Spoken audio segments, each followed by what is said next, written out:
Starting. Okay. Okay, Dan, I think we're live. Good.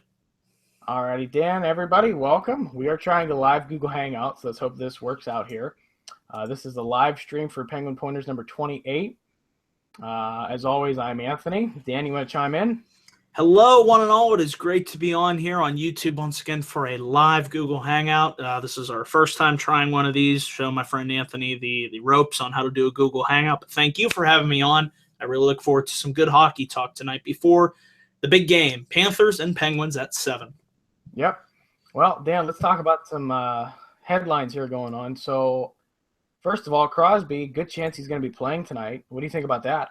Very excited, very excited. The rumors were swirling today. We knew it was going to be either today or possibly on Thursday. So I'm happy to finally see Sid back in the lineup after his couple weeks of being off with the concussion, which I believe he got around, I believe it was Friday, October 7th, looking at the calendar up there. So I know he'll be ready. He'll be in probably not his usual form, but he'll be in fairly close form. You know, he's only been off a couple weeks. He returned to practice shortly, not too long ago. So I think get the rust off, and he'll be back in tip-top shape in no time, and he'll provide a tremendous boost leadership-wise and skill-wise. There's nobody better in the NHL than Sidney Crosby. Do you think tonight when they're going to be playing that he's going to get short minutes, or do you think they're just going to kind of put him out there and see what he can handle? Do you think I think they'll put him out there. I think they'll put him out there to see what he can handle. Like I said, this wasn't as severe, obviously severe as a concussion as last time. So I think he'll surprise. You know, I think he'll be in fairly good shape. Like I said, he immediately returned to practice. He wasn't off for that long, so that was a good sign to see. So, yeah, I think he'll be okay. Good. That's what I was thinking. I was thinking, hopefully he can get back on the ice. You can definitely see he's missing. Yes. In the lineup with their performances, their last couple games. They stumbled really bad against Nashville. Partially that was defensive dropbacks, but it's good to see him back on the ice. But let's talk about, I know this has been around for a little bit now. We were talking about Murray got his contract extension for $11.25 million. Yes. And I really liked what Rutherford said during his press conference immediately afterward. He said, look, he got the question that everybody's been asking, what are you doing with Fleury and Murray? And he said, we're going to let the season play out. And he basically said, we haven't made a decision yet. We don't know if we're going to keep both, if we're going to trade, whatever we're going to do. And he was basically trying to get these comments and these questions to drop because he wants the players to simply play the season out and see who is good and who's not good in the regular season going into this year. Mm-hmm. So what did you think about the contract, Dan? You think it was a good contract? You think they might keep Murray for a little bit? What are you thinking? I think with this deal, I think in the long run, I think they want to go with Murray. I think they're not going to come out and say this, but don't you see them possibly, if Murray turns out to be the guy that we've seen carry this team through the Stanley Cup Finals and beyond, if he can prove that he can do that in a regular season, I think in the long run they will look to trade Fleury, and you could get some pretty nice return for Fleury in the long run. And look, they brought Mike Condon in. Why would they do that if they didn't have the intention of, if they knew they were going to lose either Fleury or Murray? They know that they're not going to come out and say that, obviously, but I think I know what their intentions are, and I think they would rather keep Murray if he turns out right. He's younger. He's a huge, tremendous upside. If he can maintain that in the regular season and beyond, imagine maybe you could get a couple wingers in return for trading Fleury. I love Fleury, huge fan of the guy, still think he's awesome, but I think that's what they'll do in the long run if everything lines up correctly. Right, if Murray actually has a strong regular season and doesn't do a flop of a sophomore year, as you usually hear in hockey. But good, I think in either way there's not a bad choice. No. You're picking between two good players, one that's upcoming and one that's well-established and playing well. He's starting to come out of his prime of his season. He's getting more to that veteran age where he's getting a little bit older. Mm-hmm. But either way, I don't think there's a bad decision at hand. So speaking of bad decisions, let's talk about some bad decisions on the ice with penalties the Penguins have been taking lately. Dan, what do you think of all the penalties they've been giving up? It's just been sloppy. It's been sloppy plays. It's just been stupid plays. Malkin, got to cut that out. We've seen him been able to improve his game, the last couple of seasons by eliminating that from his game. And teams know if you get under the skin of Evgeny Malkin, he'll take a stupid penalty. We've seen more stupid penalties. But you also know at this time of the year that the refs are more likely to call penalties versus, as you know, towards the end of the regular season and moving into the playoffs. So it is something that this team needs to be addressed from. And I know Mike Sullivan, didn't he mention in one of his game press conferences that is something that is going to be addressed, and hopefully we can see the Penguins correct that. It's an easy problem to correct. So hopefully we see tonight a more disciplined and focused Penguins team, especially with Sidney Crosby being back in the lineup. I think that trickle-down leadership effect that Sid, while he may not be the big outspoken leader, I think it's his character and play on the ice that will translate and have a ripple effect up and down the team. So I think with the return of Sid, that'll be a tremendous boon. Hopefully with that, less penalties are taken. Right, I agree. I think the leadership he brings with the team will bring that little bit of a calming when you can feel the game getting a little bit out of hand. Mm-hmm. I think he'll bring that to the ice tonight. A couple of the penalties that were, little things like delay of game penalties. I was never a fan of the delay of game penalty. No. I always thought, hey, yeah, it's something you're not supposed to do, but let's be honest. Sometimes the puck just slips off the stick. Right. And I feel like they need to look at it and maybe change it. Instead of a 2-minute penalty, it's a single minute. Okay. Just a real quick jump in the box, real quick on the fly. You did it. Go in for a minute. Because sometimes it's just, you thought you hit it off the glass or just deflected out. There's the times bad bounce. You get a bad bounce. Yeah. Because you figure you got a round object going off against a flat stick. It's not always going to be perfect. No, it won't. So, the next thing I wanted to talk about was the game tonight. We got Yager in town with the Panthers. Dan, what do you think is going to happen tonight? I'm predicting a good back-and-forth hockey game. You got Yager out there, one of the all-time greats, and you got Sid out there, also one of the all-time greats. So it should be a good head-to-head matchup. The Panthers, they did fairly well last year. I'm seeing they've got a good team down there, so I think they'll come out, provide a good effort. Hopefully the Penguins can match that effort. We'll have to see. But it is nice to have Crosby back. Still missing Letang and a couple other guys like a Murray and a Sheary. But I think with the boost of Sid back in the lineup, that will help the lacking offense of the Penguins in the last couple games, minus the San Jose comeback game. The offense has been lacking in the game against Montreal and against whatchamacallit, the Predators. There it is. So we'll see. Predators. We'll see. Yeah, Don't take. That was not good. That was not a good game. And that's going to factor into some of the points for tonight's game. But real quick, Florida has really developed into a pretty good program now. They were 10 years. They were kind of like middle of the pack toward the lower of the pack. But they've brought accountability to their game. They brought some really good players to their team. And they've really turned around. To see them actually be in the playoffs and do a decent run last year was really surprising. It didn't end the way they wanted it to, but it's good to see a Florida team doing well, just like Tampa Bay. They now have a little bit of competition in that state now where it's not just Tampa Bay going at it. So tonight, Dan, the points I wanted to bring up, Penguins got to get the shots up. Oh, yeah. They were the team that led the league in shots last year. That was their MO last year, was get the puck on the net, make the goaltender make a save. And I feel like they're not doing it as much this year. So far, I mean, it's early in the season. We don't have much of a sample to pull from. But I'm getting the vibe that the shots are down. And hopefully they can change that coming up in these next few games.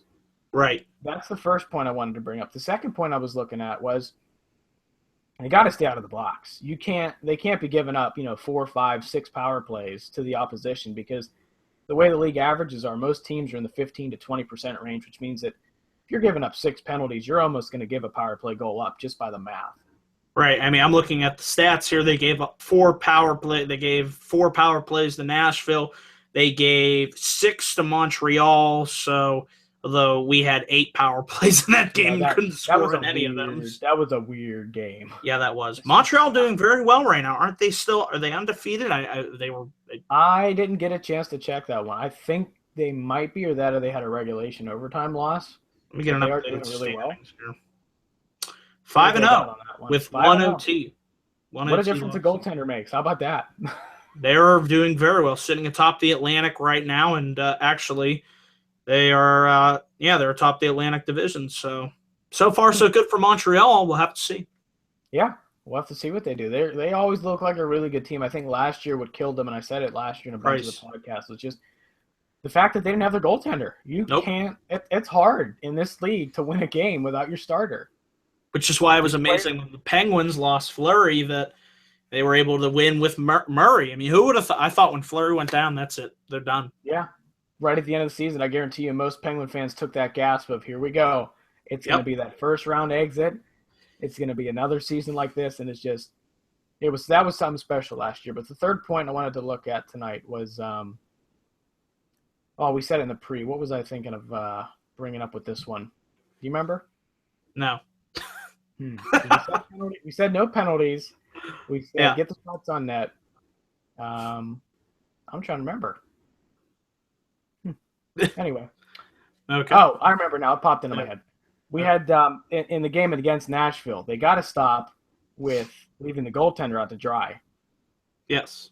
A lot of times, I would say at least 3 of those goals against Nashville could have been avoided if they would have brought a little bit of defense against the forwards that came in on the plate. Twice they came in almost uncontested. It was like Mata turned around and he's like, "Oh, I forgot he was there." And Mata's not looked well so far. Hopefully he can improve his game. He hasn't. So that was the 3 we were talking about. More shots on net, stay out of the box, and back up the goaltender. Jeez. Help your goaltender out. He can only do so much. Yeah, and I won't say that the loss against Nashville was Fleury's fault. I'll give him his 2 goals that he did let in. Yeah. But the other 3, you're sitting there going, can somebody help him out on defense? That's on your team. You have to play and win as a team. So, but that's it for the points. Dan, let's take a look at their upcoming schedule here real quick before we wrap up for the night. They got New York on Thursday. Good old Islanders will be in town. And then after that, they head out onto the road. They're going to be in Philadelphia. Always a playoff-type matchup. That is always – I love those games. As much as I hate them, I love them. You love them. They're so much fun. Yes, they are. It's going to feel like – and it's going to be like that with San Jose now because San Jose has just brought – with that matchup in the Stanley Cup, it's almost like you get that mini rivalry for that couple seasons afterward because they're still bitter about it.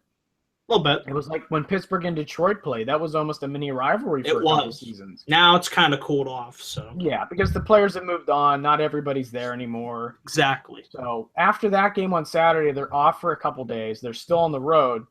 They head out to the West Coast for a 3-game West Coast swing where they'll be up against Anaheim on Wednesday night, which will be a good one. LA on Thursday. Didn't LA lose their what's his name? Their goaltender. I believe they did. Jonathan Quick. Yeah, isn't he done for the season or like 3 or 4 months? I didn't hear that, but I know he's out. I don't know for how long. Check on that one for me real quick while we finish up the schedule here. And then Saturday will be the second matchup against the San Jose Sharks. Same thing. These are all 10:30 games. So I hope you people are late owls because they're going to be late night games next week. So Penguin hockey will be at a premium because you're going to be watching it at night because they're on the West Coast. You got anything? He underwent a procedure. Apparently, they put Jonathan Quick on injured reserve. Lower body injury. It says he's week to week. I figured it was something that wasn't minor. So I didn't see what he did that game, but they'll be without him for a while. So like Jeff Zatkoff will be stepping up in LA. Yeah. There you go. That? Well, hey, I always like that. You know what? He brought the camaraderie to that team. They brought everybody together. So he won him. Hey, he won in the playoff game that started that run. Great. Let's give him some credit here. So I mean, he was a good goaltender. He wasn't like a great goaltender. No, good backup. He did his role. He was a solid backup. That's what you need. Yes, and that's going to be good for them. So hopefully the Kings will be able to tough out that for a couple weeks until they get their goaltender back. But LA's a good team. I think they'll be able to still be prominent in the West. So after that, they got a 3-game homestand, Dan. So we're looking really far into the middle of November here now. So after the 3 road games in LA on the West Coast next week, they come back home where they'll be against Edmonton on the 8th. They'll be Minnesota on the 10th and Toronto on the 12th. Not bad. The Oilers are 5-1. Yeah, the Oilers are looking good. Minnesota's going to be an interesting one. Sometimes that's a weird one. That game always goes weird when we play Minnesota. I don't know why. Yeah. It's never just like a standard hockey game. Something weird. It's always either a blowout or there's like a fight in that game. Minnesota's always weird. They are. Then Toronto, Toronto's Toronto. We're going to rub in their face that Phil Kessel won the Stanley Cup. Sorry. Oh, And that pretty much is their next 6 to 8 games. So, and like I said, and it's going to be interesting to see what goes on because they got a nice road trip coming up. yes, they do. We'll see how they do on the road. They don't have a road win yet, Dan. That's So true. We'll see if they can get one. Didn't even think of that. I'm not worried about it. No. I'm not worried about their record to start the season out. It's a week and a half. I mean, what? Seriously. Yeah. It's nothing to worry about. It's really not because I'm seeing it as they're 3-2-1. That's okay. That's fine. Yeah, they're still in third place in the division, and honestly, the place doesn't matter right now because look at last year in December, we were 12th place out of the playoffs. And they won the Stanley Cup. And the President's Trophy winners, they didn't go all the way. So to me, it doesn't matter to win the President's Trophy or win the division. As long as you finish 1, 2, or 3, I'm happy. I really don't care. As long as you make the playoffs, I'm happy. I don't care. Yeah, because once you get in, who knows what can happen? Anything can happen. So, well, Dan, with anything that can happen, we're going to see what's going to happen because the puck's going to drop in a little bit. So, yep. That's going to wrap it up. That's going to wrap it up for us, guys. I hope you guys enjoyed. Thanks for tuning into the Google Hangout. Hopefully it worked. It's all good here. We're probably going to end up trying to do a lot more of these once we go down the road. Every once in a while, when we do a real big examination of the team, we'll go back to the standard format. But for this, I think it'll be nice because we can have Dan on here more often because we all know you love Dan. Thank you. So. Dan, you know what time it is. You want to give a plug to your channel because I know you love talking about wrestling, so give it a shot. Well, yeah, except for last night. But we're not going to talk about Raw tonight. Tonight is also SmackDown Live, folks, so come on over. Check out my channel, youtube.com/DanielGuys412. After the Penguins game, probably around 11 p.m. or so, I'll be giving you my full thoughts and opinions on the A show, the flagship show, SmackDown Live. We've got a huge champion. Well, it's not a championship match. AJ Styles versus Dean Ambrose, Becky Lynch returning, Kane versus Bray Wyatt. I'm going to give you my full thoughts and opinions on that tonight, live on Google Hangout. Be there or be square. Oh, I see what you mean. What do we got against squares, Dan? Nothing. I like them. I like squares, triangles, circles, rectangles. Give me every single shape in the geometric figures. That's all I got. All right, and on that note, we're going to be done for tonight. I hope you guys enjoy the game. Hope you enjoy the podcast. And Dan and I will catch you guys next time. Take care. Let's go, Pens!